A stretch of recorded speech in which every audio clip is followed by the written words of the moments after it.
জিলহজের এই মুবারক সময় অন্যতম একটি আমল আত-তাওবাহ, অধিক পরিমাণে আল্লাহর কাছে তাওবা করা। যে সময় যত দামি, আল্লাহ তাআলা ওই সময় তত বেশি মানুষকে ক্ষমা করেন। যে সময়টা আল্লাহর কাছে যত মুবারক, ওই সময় আল্লাহ রাব্বুল আলামিন তত বেশি মানুষকে মাফ করেন। এই সময়টাতে আল্লাহর কাছে বেশি বেশি ক্ষমা চাওয়া, তাওবা করা। কিভাবে তাওবা করবেন? খালিস দিলে, মন থেকে, দিল থেকে খালিস দিলে আল্লাহর কাছে তাওবা করতে হবে। এই সময় কত হাজি আল্লাহর কাছে লাব্বাইক আল্লাহুম্মা লাব্বাইক, লাব্বাইক লা শারীকা লাক লাব্বাইক, ইন্নাল হামদা ওয়ান নি'মাতা লাকা ওয়াল মুলক লা শারীকা লাক। কত হাজি আল্লাহর কাছে বারবার তাওয়াফের সময় আল্লাহ রাব্বুল আলামিনকে বারবার স্মরণ করছে।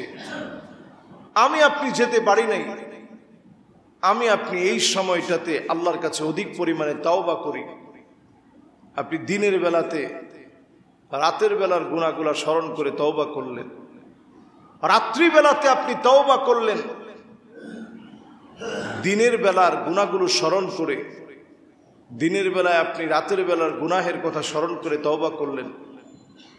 24 ঘন্টার এমন কোন একটা ঘন্টা নাই, এমন কোন একটা মিনিট নাই, সেকেন্ড নাই, যেই সময় আল্লাহ তাআলা বান্দাকে মাফ করে না।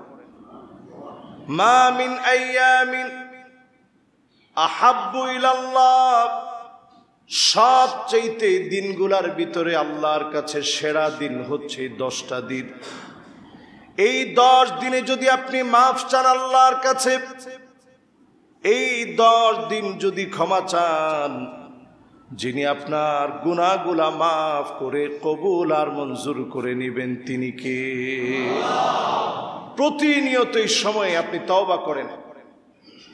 তওবার জন্য বিশেষ কিছু শব্দ আছে, যেমন আপনি আস্তাগফিরুল্লাহ পড়লেন, আস্তাগফিরুল্লাহ আস্তাগফিরুল্লাহ আস্তাগফিরুল্লাহ পড়লেন, সুবহানাল্লাহি ওয়া বিহামদিহি এতটুকুনো যদি আপনি পড়েন, নবী আলাইহিস সালাতু ওয়াস সালাম বলছেন, মান ক্বালা সুবহানাল্লাহ ওয়া বিহামদিহি 100 মাররা হুত্তাত আনহু খাতায়াহু ওয়া ইন কানাত মিসলা যাবাদিল বাহর। সুবহানাল্লাহি ওয়া বিহামদিহি 100 বার আল্লাহর কোন গোলাম যদি পড়ে, গুনাহগুলা যদি সমুদ্রের ফেনা পরিমাণ হয়ে যায়, যিনি গোলামের গুনাহগুলা মাফ করে দিবেন তিনি কে? সমুদ্রের ফেনা পরিমাণ গুনাহ যদি আপনি করেন, জুমাবারে আপনি আল্লাহর কাছে মাফ চাইলে যেমন আল্লাহ মাফ করেন, জিলহজের বরকতপূর্ণ এই সময়ে সুবহানাল্লাহি ওয়া বিহামদিহি 100 বার পড়েন, আল্লাহর কাছে ক্ষমা চান, আল্লাহ তাআলা মাফ করবেন। তাওবা আল্লাহ রাব্বুল আলামিন প্রতিনিয়ত আপনার কাছ থেকে তাওবাটা চান, যে কখন আপনি আল্লাহর কাছে ফিরে আসবেন। আমরা অনেক সময় মনে করি আমার যে গুনাহ হয়েছে আল্লাহ মনে মাফ করবে না। আল্লাহ রাব্বুল আলামিন তাওবার দ্বারা এতটাই মাফ করেন। আর রুজুউ মিন সিফাতিন মাযমুমাতিন ইলা সিফাতিন মাহমুদা, আগে আপনি খারাপ কাজের ভিতরে নিজেকে যেমন দেখতেন, এখন থেকে আপনি কল্যাণের কাজের দিকে আসেন, আল্লাহর কাছে অধিক পরিমাণে ক্ষমা চান। যখনই আপনি দেখবেন আপনি লজ্জিত হয়ে, আগে নিজেকে যেমন খারাপ কাজে দেখতেন এখন ভালো কাজে দেখতেছেন, আমল করলে আপনার মনের ভিতরে একটা শান্তি আসে, মানসিকভাবে আপনি প্রশান্তি লাভ করেন, আপনি বুঝবেন এই মুবারক সময় আল্লাহ তাআলা আপনার তাওবাটা কবুল করে নিয়েছেন। সুবহানাল্লাহ। 1 নাম্বার কাজ হচ্ছে তাওবা করা। 2 নাম্বার কাজ, এই সময়ের 2 নাম্বার কাজ আল বু'দু আনিল মাআসি।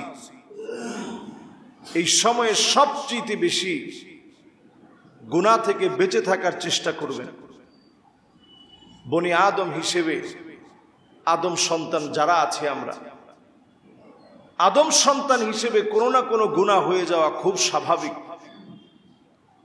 ছোট বড়, প্রকাশ্যে গোপনে কত রকমের গুনাহ আমাদের হয়ে যায়। এই গুনাহের সময় আপনি আল্লাহর কাছে কায়মানু বাক্যে তাওবা করার পাশাপাশি প্রতিদিন রাত্রে ঘুমানোর সময় অন্তত চিন্তা করেন, আজকে এই গুনাহগুলো করেছি, অনর্থক এই গুনাহগুলো করলাম, আল্লাহ আর এই গুনাহের দিকে যেতে চাই না। নিজেকে আপনি পরের দিন এই গুনাহগুলো থেকে দূরে রাখেন। এই 10টা দিন অন্তত আপনি চ্যালেঞ্জকে গ্রহণ করেন, গুনাহ থেকে বেঁচে থাকার চেষ্টা করেন। সবচেয়ে বড় বুজুর্গি হচ্ছে এই গুনাহ থেকে বেঁচে থাকা, হারাম থেকে দূরে থাকা। ইত্তাকিল মাহারিম তাকুন আবাদান নাস, হারাম কাজগুলা থেকে বেঁচে থাকেন, যিনি আপনাদেরকে ওলিদের ওলি বানায় দিবেন তিনি কে? শুধু হারাম থেকে বাঁচেন, হারামের দিকে যাওয়া যাবে না। এক একটা গুনাহ হচ্ছে বান্দার সাথে আল্লাহর সম্পর্ক দূরে চলে যাওয়ার জন্য যথেষ্ট। এক একটা গুনাহ যখন আপনার উপরে পড়তে থাকে, পাহাড়টা যেন আপনার উপরে পড়ছে। এক একটা গুনাহ যখন আপনার মাথার উপরে চলে আসে, একটা পাহাড় যেন আপনার উপরে দোষে পড়ছে। গুনাহের কারণে আল্লাহ রাব্বুল আলামিন বড় বড় গজব দিয়ে থাকেন। গুনাহের কারণে আল্লাহ রাব্বুল আলামিন নিয়ামত ছিনিয়ে নেন। গুনাহের কারণে আল্লাহ রাব্বুল আলামিন মানুষের ব্যক্তিত্ব কেড়ে নেন। মানুষের চোখের সামনে আল্লাহ রাব্বুল আলামিন লজ্জিত করেন। এই সব গুনাহের কারণে হয়ে থাকে। আত্মসম্মান বোধ মানুষের কাছ থেকে উঠে যায় গুনাহের কারণে। এই গুনাহ যদি আপনি এই বরকতময় সময়ে ছেড়ে দিতে পারেন, আল্লাহ রাব্বুল আলামিন নিশ্চয়ই আমাকে আপনাকে কবুল করবেন। সেরা দিনগুলোতে যিনি আমাকে আপনাকে কবুল করে গুনাহ খাতা মাফ করে আল্লাহ রাব্বুল আলামিন পূর্ণ বরকত দান করবেন। শুধু আল্লাহ রাব্বুল আলামিন আমাদেরকে কবুলই করবেন না, আপনি যে মনের মধ্যে একটা তামান্না ছিল, আমি আল্লাহর ঘরে যেতে পারি নাই, যদি যেতে পারতাম, এই তামান্না থেকে যদি আপনি এই কাজগুলো করতে পারেন, আপনি দেখবেন যিনি যাওয়ার পথকে সহজ করে দিয়েছেন তিনি কে? আমরা অবাক হয়ে দেখেছি, একটা লোক গরু বিক্রি করে সব পরিবারে তিনি হজে যাচ্ছেন। আরেকটা লোক গাছ বিক্রি করে দীর্ঘদিন ধরে গাছগুলো লাগিয়ে রাত্রিবেলায় গিয়ে গাছগুলো জড়িয়ে ধরে কাঁদতেন, আল্লাহ এই গাছগুলো বড় হলে আমি আপনার ঘরটা দেখব। এই যে মনের একটা আকুতি, আল্লাহ আপনার ঘরটা একদিন আমি দেখব। লোকটা সাক্ষাৎকার নেওয়া হয়েছে যে আপনি যে গরু পাললেন কি উদ্দেশ্যে লালন পালন করলেন? বলছে এতগুলা টাকা একবারে দেওয়া তো আমার দ্বারা সম্ভব না, আমি সাধারণ একজন মানুষ, আমি গরুগুলো লালন পালন করেছি আর চিন্তা করেছি আল্লাহ এই টাকা দিয়ে আপনার ঘরটা দেখব। আমার স্ত্রী যেহেতু সবচেয়ে বেশি কষ্ট করছে, এই জন্য তাকেও সঙ্গে নিলাম। আল্লাহ তাআলা আমার অভাব দেন নাই, এটার মধ্য দিয়ে অভাব যেভাবে আল্লাহ কাটিয়ে তুলেছেন, আমার দীর্ঘদিনের জমানো স্বপ্ন আল্লাহর ঘর দেখব, এই স্বপ্নটাও আল্লাহ তাআলা পুরা করে দিয়েছেন। সুবহানাল্লাহ। আল্লাহর ঘর দেখার এই স্বপ্ন যত আপনার ভিতরে জাগ্রত হবে, আল্লাহ কিভাবে নিয়ে যাবে আপনি চিন্তাও করতে পারবেন না। আমি যে বছর প্রথম হজে গেছি তখন এত মাহফিলও ছিল না। এই মসজিদে তখন বেতন পেতাম 10,000 টাকা। এই মসজিদে 10,000 টাকা বেতন। এই বর্তমান সময় থেকে ধরেন আজকে থেকে 10টা বছর আগে 10,000 টাকা এই মসজিদ থেকে যখন বেতন পেতাম, আসার পরই একজন লোক বলল যে হুজুর আমার এখানে আপনি একটু তাফসির করেন রমজান মাসে, 10 দিন আপনি শুধু তাফসির করবেন। আমি বললাম মাশাআল্লাহ, যদি একটা ভালো সুযোগ হয় রমজান মাসে কোরআনের সাথে অন্তত লেগে থাকার একটু সুযোগ হলো। ওনার এখানে গেলাম তাফসির করার জন্য। তখন টুকটাক যে মাহফিলগুলো করি সব জায়গায় অনেক জায়গায় পোস্টারে আমাকে আলহাজ লেখে, বারবার নিষেধ করার পরেও তারা আলহাজ লিখতে থাকে।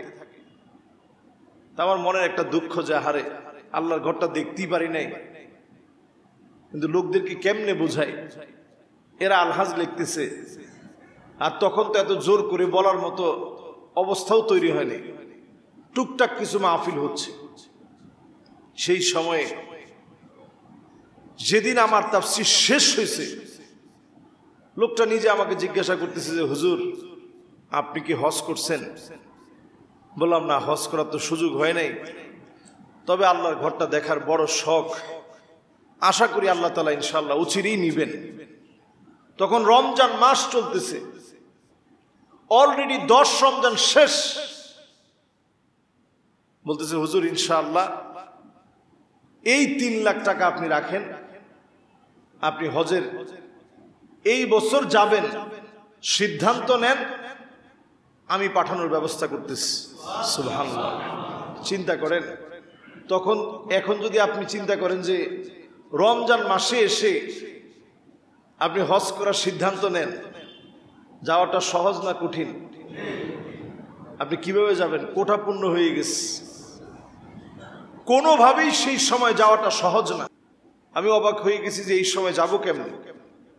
অনেক জায়গায় কথা বললাম, কোথাও যখন কোনো ব্যবস্থা করতে পারছিলাম না, ওনার সাথে কথা বললাম যে আমি তো কোথাও ব্যবস্থা করতে পারছি না। উনি বলতেছে ঠিক আছে হুজুর, অসুবিধা নাই, ব্যবস্থা আমি করে দিচ্ছি। তিনি কথা বলে ঠিকই একটা কোঠা ব্যবস্থা হলো, এবং ওই বছরই আল্লাহ রাব্বুল আলামিন আমাকে হজ করার সুযোগ করে দিলেন। সুবহানাল্লাহ, আমি এখনো ভুলি নাই সেই দিনের কথা।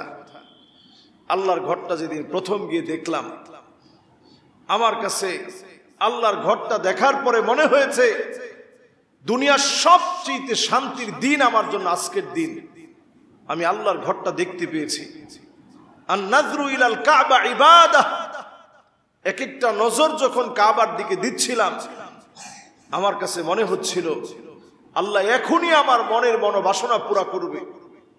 কসম আল্লাহর, কাবা দেখে যেই দোয়া আমি করেছি, প্রথম দেখার পরে যেই দোয়া করেছি, দেশে আসতে দেরি হয় নাই, আল্লাহ রাব্বুল আলামিন দোয়া কবুল করে ফেলেছে। সুবহানাল্লাহ, এটা হচ্ছে সেই ঘর। এই ঘরে আল্লাহ রাব্বুল আলামিন তাকে কবুল করবে যার মনের মধ্যেই তামান্না থাকবে। এই জন্য এই বরকতপূর্ণ সময়ে গুনাহ থেকে বাঁচতে হবে, এটা আমাদের 2 নাম্বার কাজ। 3 নাম্বার কাজ হচ্ছে জিলহজের এই মুবারক সময়ে রোজা রাখার প্র্যাকটিস করা।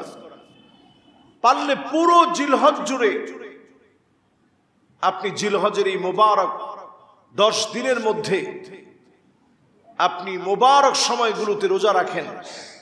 ঈদের দিন তো আর রোজা রাখতে পারবেন না, এর আগদিন পর্যন্ত আপনি পুরাটা জুড়ে রোজা রাখেন। সাহাবায়ে কেরামের মধ্যে আমলটা ছিল, পুরো সময়টা ধরে আপনি রোজা রাখার চেষ্টা করেন।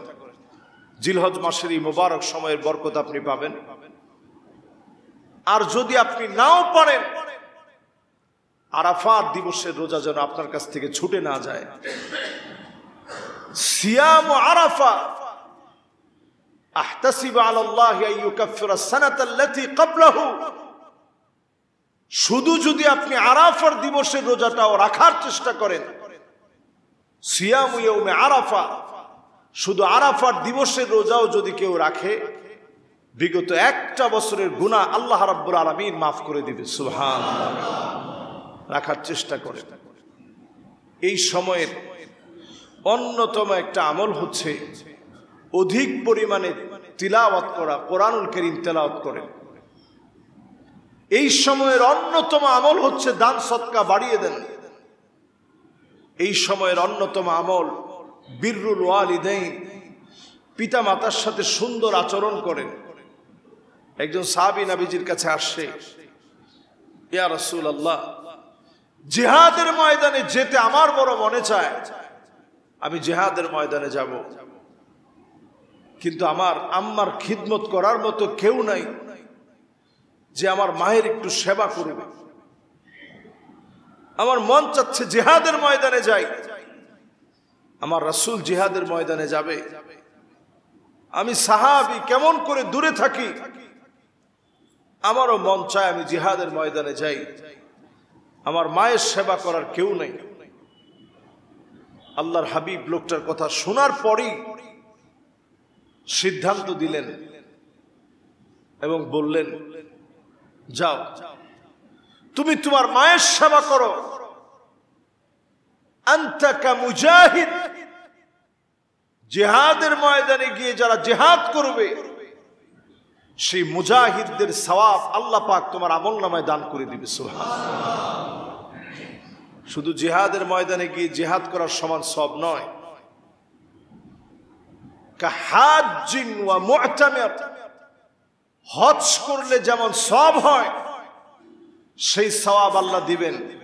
উমরা করলে যে সওয়াব হয় সমপরিমাণ সওয়াব বান্দার আমলনামে আল্লাহ দান করে দিবে। সুবহানাল্লাহ। চিন্তা করেন, শুধু পিতামাতার সাথে সুন্দর আচরণ করার সিদ্ধান্ত গ্রহণ করেন। এই সময়টাতে আমাদের অনেকের পিতামাতা দুনিয়া থেকে চলে গেছে, পিতামাতার আত্মীয় স্বজন যারা আছে, মায়ের পক্ষের আত্মীয়, বাপের পক্ষের আত্মীয়, আপনি সুন্দর ব্যবহার করেন। খালার সাথে আপনি দেখা করলে সওয়াব হয়, ফুফুর সঙ্গে দেখা হলে খবর নিলে সওয়াব হয়। এগুলো গুনাহ মুক্তির কারণ। ভাগ্য পরিবর্তন দুনিয়ার কেউ করে দিতে পারে না। মাজারে যিনি ঘুমায় আছেন ওনার হালত কি এটা জানে কি? আল্লাহ তাআলা। আপনি তো হুজুরের বড় বুজুর্গ মনে করেন, হুজুরের কি হালত, যিনি মাজারে ঘুমায় আছে ওনার কি হালত এটা আল্লাহ ছাড়া কেউ জানে না। এই জন্য দেখবেন মাজার কর্তৃপক্ষ যারা, এরা দেখবেন মাজারের উপরে সবসময় ফ্যান ছেড়ে রাখে। এদেরও কিছু সন্দেহ আছে যে না জানি কোন হালতে তিনি আছেন, নাহলে ফ্যান ছেড়ে রাখবে কেন? চিন্তা করেন, আমাদের মসজিদে ফ্যান চলতেছে কারণ এখানে আপনারা বসা আছেন। মাজারে গিয়ে দেখবেন কিছু কিছু মাজারের ভিতরে মশারি টানানো। কেন? যিনি শুয়ে আছে ওনারে কি মশায় কামড়ানোর সম্ভাবনা আছে নাকি? এরপরে দেখবেন উপরে ফ্যান ঘুরতেছে। এই কথাগুলো অনেক সময় বলতে গেলে, যদি কোনোদিন এই কথাগুলো বলতে বলতে আমার মৃত্যু হয়ে যায়, এরপরেও আপনারা গোমরা হয়ে যায় না যে হুজুর এই কথাগুলো বলতে বলতে মরে গেছে। তার মানে ওই পীর সাহেব সঠিক ছিলেন আর হুজুর ভুল। যদি এই অবস্থায় আমার মওত হয়, এরপরেও আপনারা বিশ্বাস রাখেন মাজার কিচ্ছু দিতে পারে না। দিতে পারেন কি? আমি জিন্দা মানুষ, আমি কিচ্ছু দিতে পারি না। দিতে পারেন কি? আল্লাহ তাআলা দিতে পারেন। কেউ কাউরে কিচ্ছু দিতে পারে না, আল্লাহ দিতে পারেন। দুনিয়ার মানুষ কি দিবে আপনার? দুনিয়ার মানুষ কি দিবে আপনার জন্য? দুনিয়ার মানুষ কিচ্ছু দিতে পারে না, দিতে পারেন আমার আল্লাহ। কি নাই আল্লাহর কাছে? ইন্না আউওয়ালাকুম ওয়া ইনসাকুম ওয়া জিন্নাকুম কামু ফি সাঈদিন ওয়াহিদ। সব মানুষগুলার, জিনগুলা যদি মিলে খোলা প্রান্তের ভিতরে দাঁড়ায় যান, আল্লাহর কাছে যদি চাওয়া শুরু করেন, ফাতাইতু কুল্লা ইনসানিন মাসআলাতাহু, এক এক করে সবার মনোবাসনা যদি আল্লাহ পুরা করে দেন, মা নাকাসা মিম্মা যালিকা ইনদি ইল্লা কামা ইয়ানকুসুল মিখিয়াতু ইযা উদখিলাল বাহর। সমুদ্রের ভিতরে একটা সুই প্রবেশ করিয়ে সুইটা উঠালে সমুদ্র যেমন টের পায় না, এক এক করে সবার মনোবাসনা যদি পূর্ণ হয়ে যায়, আল্লাহ যদি সবাইকে দিয়ে দেন, হাজার রকমের চাহিদা যদি পুরা করেন, লাখ কোটি রকমের চাহিদা যদি পুরা করেন, সুই দিয়ে সমুদ্র থেকে পানি উঠালে যেমন টের পায় না, এত দূর যার ভান্ডার থেকে কমবে না তিনি কে? আমার আল্লাহ এত বড় মালিক, আল্লাহর ভান্ডার থেকে কিঞ্চিত পরিমাণ কমবে না। এত বড় মালিক আমার আল্লাহ সুবহানাহু ওয়া তাআলা। এই জন্য যতজন যত চাওয়া পাওয়া আছে সব আল্লাহর কাছে বলবো। এই মুবারক সময় আল্লাহর কাছে বলবেন, বরকতে ঘেরা এই সময় আল্লাহর কাছে চাবেন, আল্লাহর কাছে ফরিয়াদ জানাবেন। অবশ্যই যিনি আমার আপনার মনোবাসনা পূর্ণ করবেন, আমার আপনার সব চাওয়া পাওয়া পুরা করবেন, তিনি কে? এই মুবারক সময়ে আরো কিছু সওয়াবের কাজ আমরা করতে পারি। মুহাদ্দিসিনে কেরাম যেই কাজগুলো অত্যন্ত গুরুত্বের সাথে উল্লেখ করেছেন, যে কাজগুলো আমরা এই মুবারক সময়ে করতে পারি, আমাদের প্রত্যেকের কাছেই এই কাজগুলো বড় পরিচিত। যেমন ইফশাউস সালাম, অধিক পরিমাণে সালাম দেওয়া। সহজ না কঠিন? যেভাবে সহজ বললেন আমার কাছে মনে হয় কিছু কঠিন। সহজ না কঠিন? সহজ। কিভাবে সালাম দিবেন? মাশাআল্লাহ। আবার একটু বলেন তো কিভাবে দিবেন? মাশাআল্লাহ। আপনাদের সালাম একেবারে পুরো পারফেক্ট আছে, দরকার ঠিক সেইভাবেই আপনারা সালাম দিয়েছেন। যদি আমরা এই সালামের অভ্যাসটুকুনো গড়তে পারি এই মোবারক সময়ে, সালামটা এত গুরুত্বপূর্ণ। নবী আলাইহিস সালাতু ওয়াস সালাম হাদিসের মধ্যে বলছেন, আইয়ুল ইসলামি খায়রুন, ইসলামের ভিতরে সবচেয়ে কল্যাণের কাজ কোনটি? নবী করিম সাল্লাল্লাহু আলাইহি সাল্লাম বলছেন, সবচেয়ে কল্যাণের কাজ হচ্ছে কাউকে খানা খাওয়ানো, যাকে আপনি চিনেন আর যাকে আপনি চিনেন না। 2 নম্বরে নবীজি সাল্লাল্লাহু আলাইহি সাল্লাম বললেন, কাউকে সালাম দেওয়া, যাকে আপনি চিনেন যাকে আপনি চিনেন না। এই মুবারক কাজটা যদি আপনি আমি অভ্যাস করে নিতে পারি যে সালাম দিব, অহংকার মুক্ত আপনি থাকতে পারবেন। নিজেকে অহংকার মুক্ত রাখতে পারলে আল্লাহর কাছ থেকে ক্ষমা পাওয়া যায়। এটা বিনয়ী মানুষের গুণ। এই জন্য আগে থেকে আপনি দৌড়ায় সবার আগে সালাম দিবেন। আল্লাহ যেন আমাদেরকে কবুল মঞ্জুর করেন, পড়েন আমিন। এই মুবারক সময়ের আমল হচ্ছে আল ইসলাহ বাইনান নাস, মানুষের মাঝে সংশোধন করে দেওয়া। কারোর মধ্যে ঝগড়া লেগে আছে, আমরা ওই ঝগড়ার মধ্যে একটু পানি ঢেলে দিই। কেমনে ঝগড়াটা আরো বাড়ানো যায়? আগে গিয়ে শুনি কি হয়েছে। আরে ভাই, এই লোকটা তো আমার বিরুদ্ধে এই কাজ করতেছে, আর এটা তো তুমি অল্প বললা। সে তোমার বিরুদ্ধে যা করতেছে মুখে বলা যায় না, যা করতেছে। এতে করে সম্পর্ক ভালো হবে না খারাপ হবে? এটা সম্পূর্ণরূপে হারাম। আপনি চেষ্টা করবেন কেমন করে সম্পর্ক ভালো করা যায়। এই কাজটা যে করবেন, এত সওয়াবের কাজ, এত সওয়াবের কাজ। একজন মানুষের মুখে হাসি ফুটিয়ে দিলেন, ওই দিনের সবচেয়ে সওয়াবের কাজ হিসেবে আপনার কাজকে আল্লাহ তাআলা গণ্য করে নেবেন। সুবহানাল্লাহ। এই আমলটা সবাই করবেন ইনশাআল্লাহ। এই সময়ের অন্যতম একটি কাজ হচ্ছে আল আমরু বিল মারুফ ওয়ান নাহি আনিল মুনকার, সৎ কাজের আদেশ দিবেন, অসৎ কাজ থেকে নিষেধ করবেন। এই সময়ের অন্যতম আমল এটি। এই সময় আপনি ওয়াহিফজুল লিসান, নিজের জিহ্বাকে আপনি সংবরণ করবেন, নিজের জিহ্বাকে সংযত রাখবেন, অনর্থক কথা বলবেন না। আমাদের সময় কাটে না, অনেক সময় শুধু অনর্থক কথা বলি। আপনি অফিসে যাচ্ছেন, জীবনে কোনোদিন চিনেন না জানেন না, তার সঙ্গে একটু বসছেন, শুরু করেন, ভাই কই যাচ্ছেন, ছেলে মেয়ে কয়জন, চাকরিটা করেন কিসে, আপনার আব্বা কি রেখে গেছে আপনার জন্য। এই যে কথাগুলা বলতেছেন, কাজের কথা না অকাজের কথা? কি লাভ আপনার? হাবিজাবি সব খবর নিলেন। জিহ্বাকে সংযত করেন, হিফজুল লিসান, জিহ্বাকে দিয়ে বেশি আপনি কষ্ট দেওয়াবেন না। সাহাবাই কেরাম এই জিহ্বাকে টেনে ধরতেন, জিহ্বাকে টেনে ধরে বলতেন, এই জিহ্বা যদি সংযত থাকে, জিহ্বাকে যদি সংযত রাখা যায়, নাজাতের সম্ভাবনা কত বেড়ে যায়। সাহাবায়ে কেরাম এই জিহ্বাকে সংযত রাখার জন্য টেনে ধরে রাখতেন। কথা এখন বলতে হবে, টেনে ধরে রাখতেন, জিহ্বাকে সংযত করতেন। নবী আলাইহিস সালাতু ওয়াস সালাম এই জিহ্বা দেখিয়ে বললেন, এই জিহ্বার লজ্জাস্থানের হেফাজত যে করবে, আদমানুলাহুল জান্নাহ, আমি তার জন্য আল্লাহর জান্নাতে জিম্মাদার হয়ে যাব। সুবহানাল্লাহ। এই সময়ে জিহ্বাকে সংযত রাখবেন, জিকির আজকারের মধ্যে আপনি ব্যস্ত রাখবেন। এরপরে এই সময়ের অন্যতম আমল হচ্ছে আল ইহসান ইলাল জিয়ারান, প্রতিবেশীর সঙ্গে সুন্দরতম আচরণ করা। আমরা প্রতিবেশীর সঙ্গে অনেকেই খারাপ ব্যবহার করি, প্রতিবেশীর হক কি জিনিস বোঝার চেষ্টা করি না।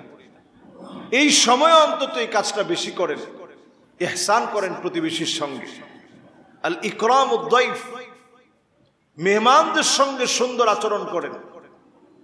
এটার যে কত সওয়াব আমরা অনেকে জানি না।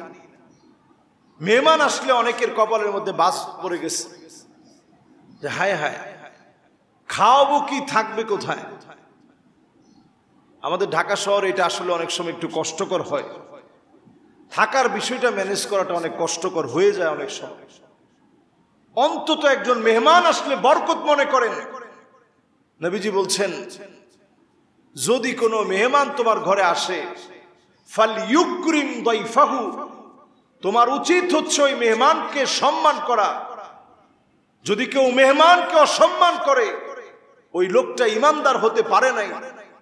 লা ইউমিনু আহাদুকুম, ওই লোকটা ইমানদার হতে পারে নাই যেই লোকটা তার মেহমানকে সম্মান করতে পারে না। মেহমানকে সম্মান দেওয়ার মধ্যে ঈমান আছে, অসম্মান যে করবে তার ভিতরে কেমন যেন ঈমান নাই। ঈমানদার কোন মুমিন নিজে না খায়া হলেও তার মেহমানকে সম্মান করে খাওয়াবে। পড়েন আল্লাহু আকবার। নবীজির জীবনে এমন সময় গেছে, নবীজি বের হয়েছেন, দেখে আবু বকর ওমরের চেহারাটা মলিন হয়ে আছে। এমন সময় বের হয়েছেন যখন আরবের লোকেরা একটু আরাম পেয়ে একটু কাইলুলা করত, একটু ঘুমানোর জন্য চেষ্টা করত। এই সময়ে বাহিরে হাঁটাহাঁটি করতেছে। তো রাসূল করিম সাল্লাল্লাহু আলাইহি সাল্লাম দেখেই বললেন, আবু বকর, ওমর, এই সময় তোমরা বাহিরে কেন? পরিষ্কার জবাব দিলেন, আল জু' ইয়া রাসূলুল্লাহ, ক্ষুধার যন্ত্রণা এত তীব্র হয়ে গেছে, ঘরের ভিতরে টিকতে পারতেছি না, এজন্য বাহিরে পায়চারি করছি।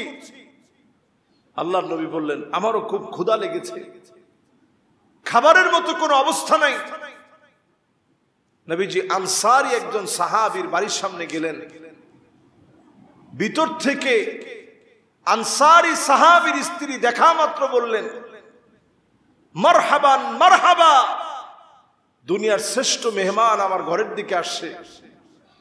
ঘরে যখন গেলেন, আল্লাহর নবী জিজ্ঞাসা করলেন, সাহাবী কোথায়? বলছে, এই তো একটু ঠান্ডা পানি আনতে গেছে। সাহাবী এসে দেখেই অবাক হয়ে গেছে, তিনজনের চেহারা মলিন হয়ে গেছে ক্ষুধায়। ক্ষুধার যে ছাপ চেহারার মধ্যে পড়ে গেছে, চেহারা ফ্যাকাশে হয়ে গেছে।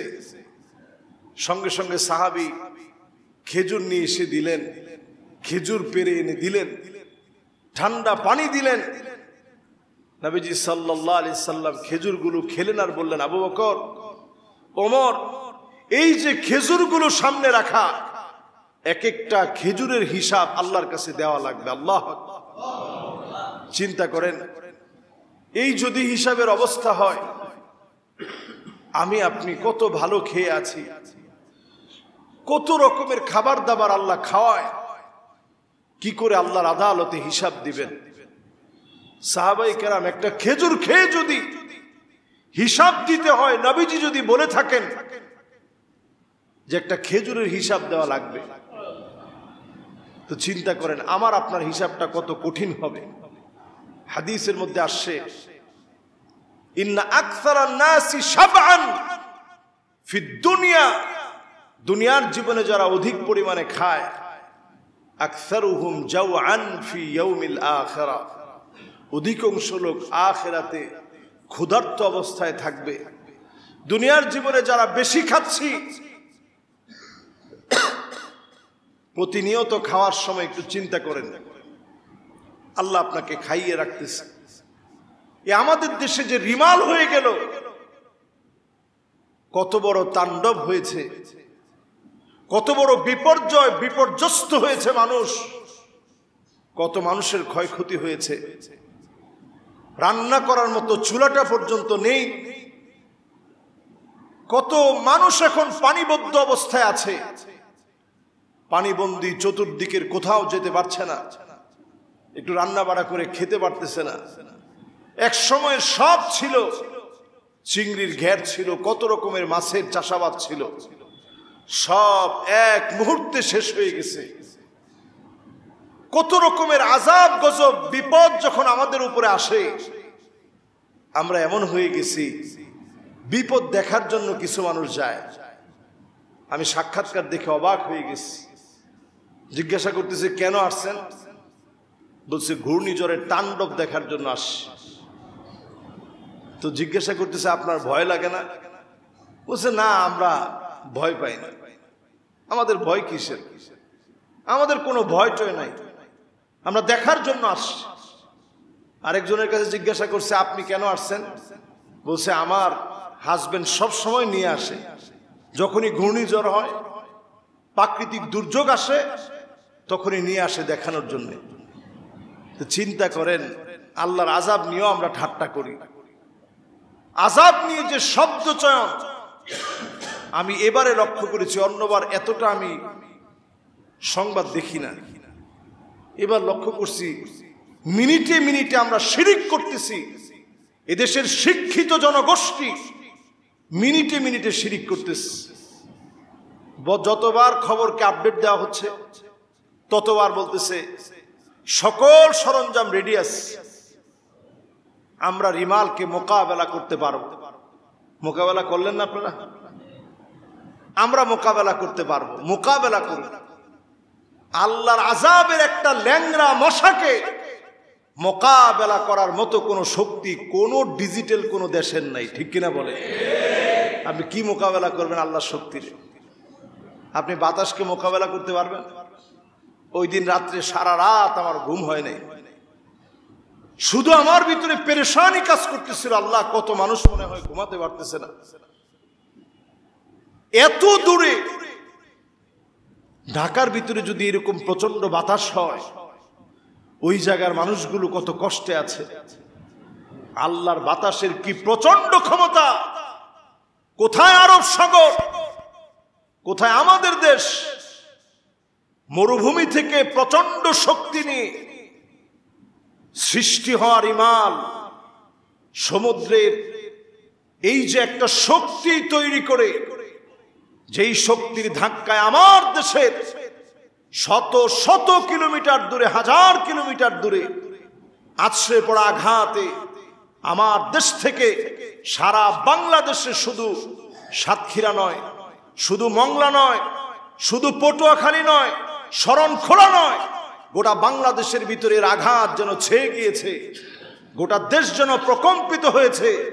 আল্লাহ তাআলা বুঝিয়ে দিলেন, আল্লাহর ক্ষমতা শক্তিকে মোকাবেলা করার মতো কেউ নাই। কিছুর মোকাবেলা করবেন আপনি? আল্লাহর কোন শক্তিকে মোকাবেলা করা যায় না।